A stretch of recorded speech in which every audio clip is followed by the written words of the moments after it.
Hi, this week we're talking about genome databases and genome annotation. We've already looked at Ensemble, that is a genome database, and it is definitely useful for finding genome annotations. So we're going to step back from that a little bit and really start to think about why this is such a useful tool.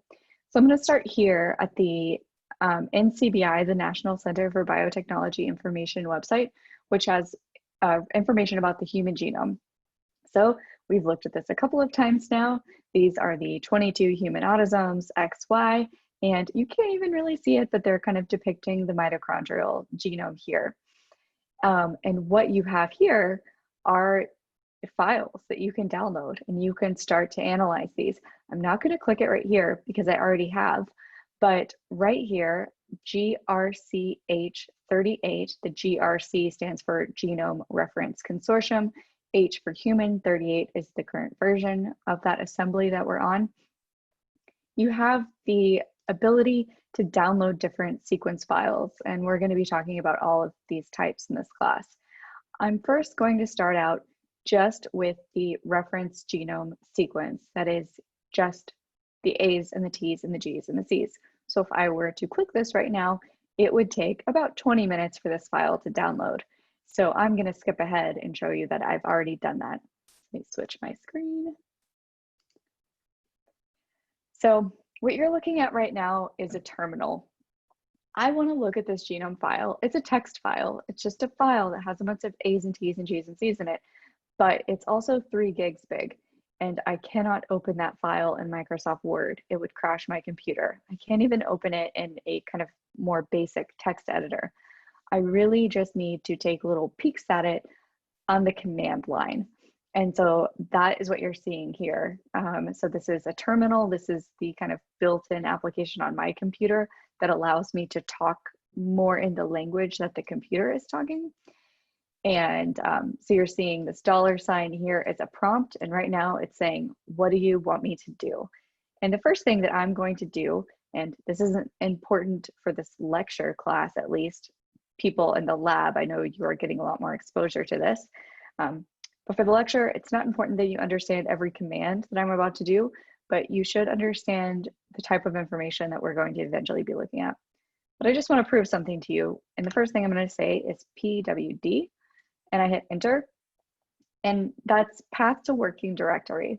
So what you're seeing is that I'm on my desktop right now. If I switch my screen, you would see that, you know, on like my normal desktop of my computer, there is a folder called GRCH38. I made that folder and I called it that because that's where I put these files. So when I said PWD, that was a way of me knowing that I'm in that folder right now, even though I can't see it because I'm in the terminal. So how do I know what files are in that folder?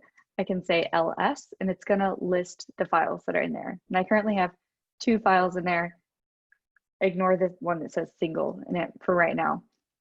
Another way to look at these files is to say ls-l, which is going to show me a long format of those files.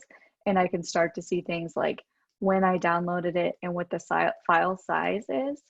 Another useful thing to me I like to see is ls long and then h. That's for human readable file size. And it can kind of tell me the file size and numbers that I'm used to looking at, right? Okay, I see that it's 3 gigs now, and this one is a little bit smaller. Again, ignore the single one for right now. Okay, so the whole reason that I'm doing this is because I cannot open this FASTA file. FASTA is the format of that sequence file that we saw on the NCBI website. I cannot just double click it and open it on my computer. It would crash my computer. So I just want to take peeks at it. So the first thing I'm going to do is use this function called head. That's just going to show me the first couple lines of it. So if I say head, and then I have to tell it what I want it to show me the head of, right? So it's that file, and I'm just going to click tab, and it's going to auto-complete those. I'm not actually typing that fast. And I hit enter, and it starts to show me the first couple files of this. Sorry, the first couple lines of this file. So what you're looking at right now is a FASTA file, and all FASTA files follow this same format of there's this little greater than sign, and it's followed by a descriptor of some sort, And then there's a lot of sequence. So right now you're only seeing ends. I'm going to tell you in a minute what those ends mean. Obviously that's not an A or T or G or C. But throughout this FASTA file, you're going to see this same thing. You're going to see this greater than sign with a descriptor and then a bunch of sequence, a greater than sign, a descriptor, and a bunch of sequence. And all of the sequence below that is the sequence that's associated with whatever's described here. So what we're looking at here is chromosome 1. This is the entire sequence of chromosome 1. We're only showing the first couple lines of it though. So let's, how many things are in this file? Like how many different sequences are in this whole genome? One thing that I can use is I can use grep, which is kind of like Control F on your computer. It's going to find any instance of what you're looking for. And I know that those descriptors start with this sign, that greater than sign. So I'm going to grep every instance of that in this file. But I also, I know that it's going to be a lot. So I'm going to say, again, just show me the first few of those. So I'm using this pipe to kind of flow the output of grep into the new function of head. So I'm saying find every instance of this caret and then just show me the top. So I'm going to hit enter, and it's going to take a while because this is Control F operation type trying to look for this sequence in this 3 GB size file. I just realized how funny it is that the file size is 3 gigabytes, and the genome size is 3 gigabases. There's probably some computer science reason for that, but I thought that was funny. Okay, so we have these greater than signs and then the descriptors.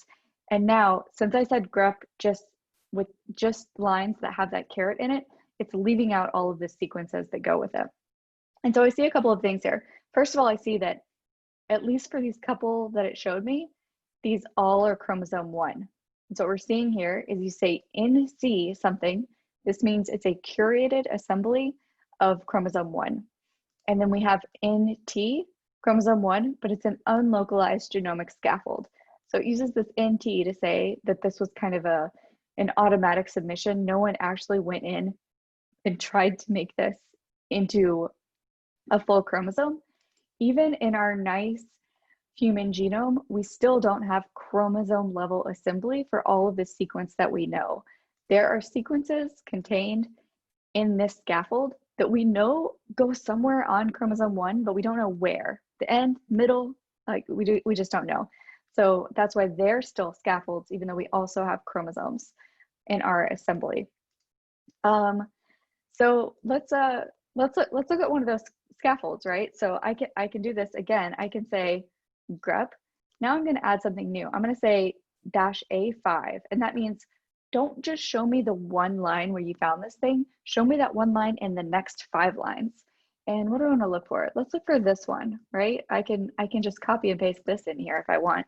I can say look for that one and look for it in that file, right? So again, it's searching, searching, searching. It found it. You can tell it's still searching because it hasn't given me that $sign back, letting me do anything more. But I know it's only going to find it that one time. So that's what I see. So what I'm looking at is an unlocalized genomic scaffold. We know it's on chromosome 1. We don't know exactly where. And here are the first 5 lines of sequence for that. So now we are actually seeing the A's and the T's and the G's and the C's that are there. But now I'm going to ignore the scaffolds and I just want to focus on the chromosomes. So one thing I know about the chromosomes, I'm going to be looking for all of them.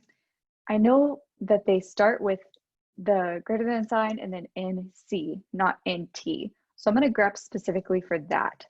And I'm going to look for that in this file.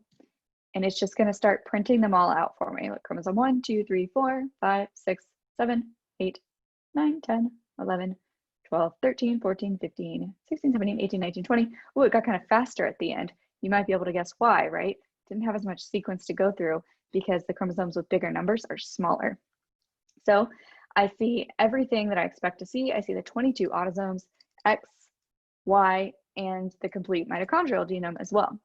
So I can do that little trick again to look at some of these. So what if I say, what if I want to see the first 100 lines of, I don't know, let's say the mitochondrial genome in humans? I can do that like this, and it'll start spitting out all of those 100 lines that I asked for. It's taking longer than I thought. Looks like it's thinking about it. If any of you are going to try this on your own, you can always Control C to get out of this. And oh, there we go. So I can kind of scroll along here, and I'm seeing the first 100 lines of information in the human mitochondrial genome. But I don't know how many lines it was total, because in this version of a FASTA file, it only shows you so many characters, and then there's a line break. And they made it this way so that it'd be easier to look at these files, but I'm gonna switch to my other version. So just to make it clear, I'm gonna get rid of all of this. I'm hitting Command L right now if anyone's curious, just to tidy up that terminal. And now I wanna look at our single line one. And again, this one's gonna be for every one of those chromosomes or scaffolds. It's no longer going to break up the sequence on multiple different lines. It's just the entire sequence is going to be only on one line. And that's in that single line version that I saw. So for example, if I say head, that version of the FASTA file, this is going to be crazy. I'm going to hit go and it's just going to start reading out all of chromosome 1 to me. We're just looking at chromosome 1 sequence flash before our eyes. So I can scroll on this, and I'm looking at the entire genomic sequence of this first scaffold, because it's showing me that first line. And now I'll start to talk about what we're actually seeing here. So the first thing that you might notice is a lot of these capital N's. This capital N is what we call a hard mask in genomics. A hard mask means that there's sequence there, there's an A or T or G or C there, but it's this highly repetitive DNA sequence that you don't want to ever map anything to, because you can't map to it with certainty. So what we do is we mask it with an N, so that if, say, I was doing a study and I got back a sequence and I wanted to map that sequence to the genome, say this particular read that I'm interested in that I got back from my sequencing machine, does it map to chromosome 1 to chromosome 2? Where does it fit? I'm telling my mapping software, don't even bother looking here, because this is a bunch of junk. It kind of makes sense to us about this being a bunch of junk at the ends of the chromosomes, right? Because these are near the telomeres where there are lots of repetitive sequences. You're seeing something else too, is that once we get out of this hard mask, where again, there are A's and T's and G's and C's under there, we just don't want software to see it because we know it's junk. Once you get out of that region, there are lowercase level letters and there are uppercase letters. These lowercase letters are what we call a soft mask.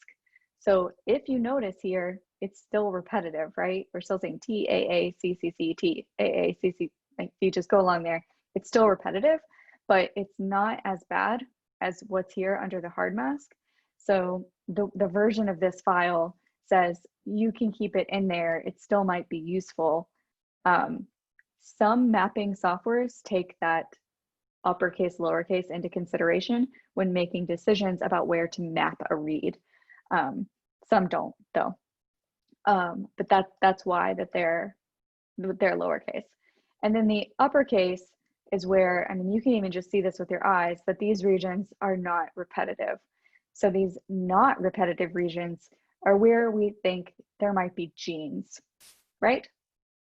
So let's look at a different chromosome. I'm gonna Control L out of there, one that we can actually see a little bit better.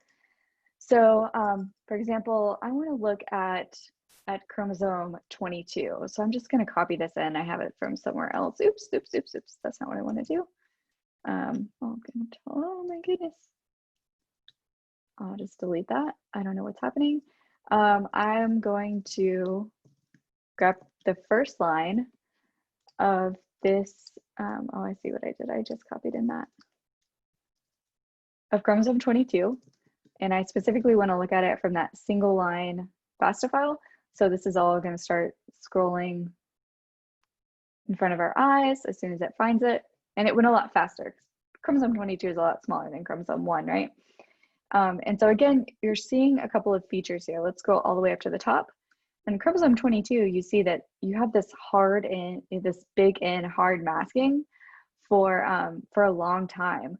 Here, if you can see my scroller here, I was like a third of the way through the chromosome before I even got to some soft masked areas. And then whoop, I'm back in the ends again here. And then you have the hard masking here at the other telomere as well.